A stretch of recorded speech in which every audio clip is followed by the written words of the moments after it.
Hi, this is Fawing. Today I wanted to share my first month of learning watercolor. A little look at my progress, some basic skills that I've picked up, a few things I learned along the way. Here's a quick look of my day 1 versus day 31. This one is my day 1. On day 1, I had absolutely no clue what I was doing.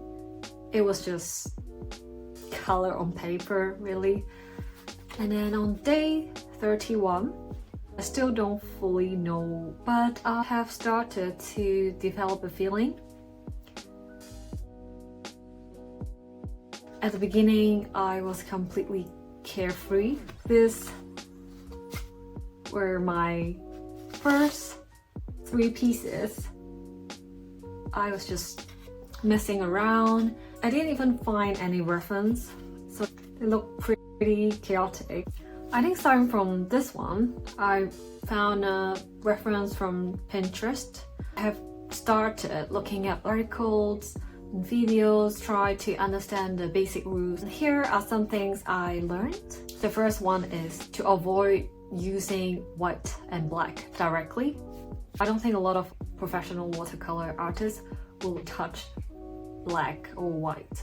Instead, you just have to really think about it and lift base. And using the white paint really dulls the lightness and take away the transparency. And for dark areas, most artists mix their own colors instead of using black straight from the tube or the palette. And the second thing is watercolor is about washes. Just like mentioned earlier, instead of adding white, adjusting how much water you use from watery to buttery textures. The third thing is painting from light to dark, layer by layer. It's kind of like a traditional way to do it.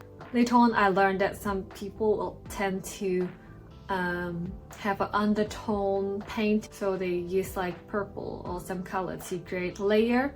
For shadows, the traditional way is to do it from light to dark. That means you need to plan ahead, because once you go dark, it's quite difficult to go back.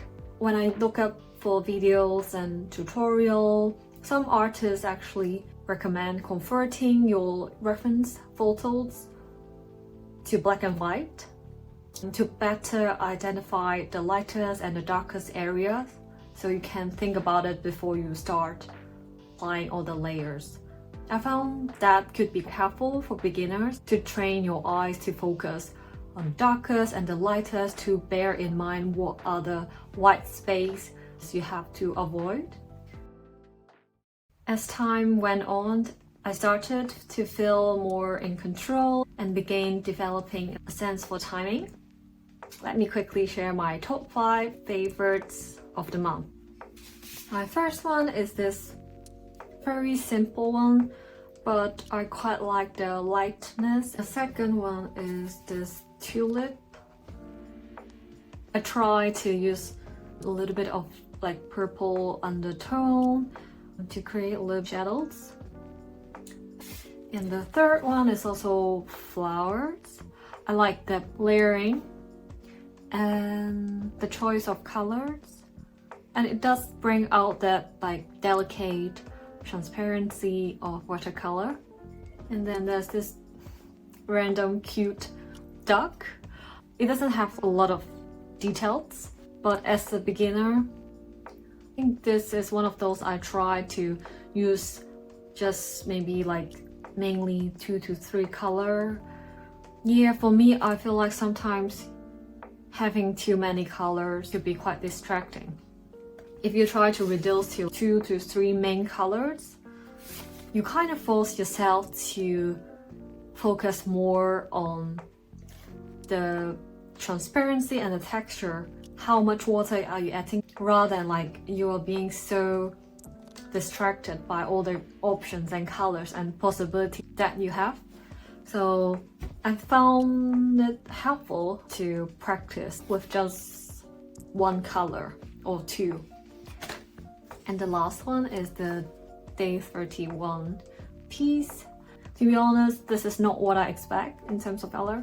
It looks more like a fox. The color become a little bit too muddy. It is messy, but I'm still quite happy how it turns out. As you can tell, I was being quite spontaneous in the first few weeks. There wasn't really a theme, but starting from week 4, I decided to focus on one theme each week to help myself better understanding objects and techniques. Besides all the practical skills, I learned a few things that could apply beyond painting. The first one is patience and timing. To be honest, working on paper feels refreshing. I was doing digital painting on iPad before watercolor. There's no redo button like in digital art. Watercolors really teaches you to be present and patient, to wait for the right moment to layer and blend. And the second one is to trust the process, which I know is easier said than done. Unlike some other art forms, you don't really have to, or you don't always start with a clear sketch. I mean, this is my own approach. Sometimes it takes a few washes before a painting starts to make sense. You just have to stay with it, even when it looks uncertain. That's my own approach because I quite like things look loose. They have a certain amount of details, but not everything has to be outlined. And the third one is to go with the flow. Watercolor can be unpredictable. Sometimes colors bleed unexpectedly. Maybe they mix in a way you didn't plan for. But sometimes those interesting moments came from little accidents. So I guess learning to embrace imperfections has made both painting and life a bit more enjoyable.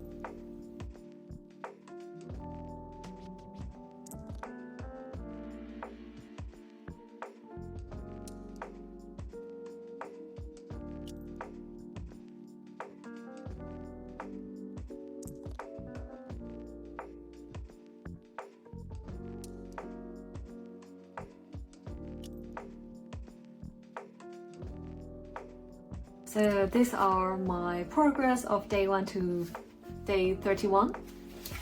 Thank you so much for watching. I'll be sharing more self-learning, creative growth, and life in the UK content soon. This channel is a place for me to keep experimenting and to slowly let go of perfectionism. Subscribe if you would like to join me on this journey. I will see you very soon. Bye!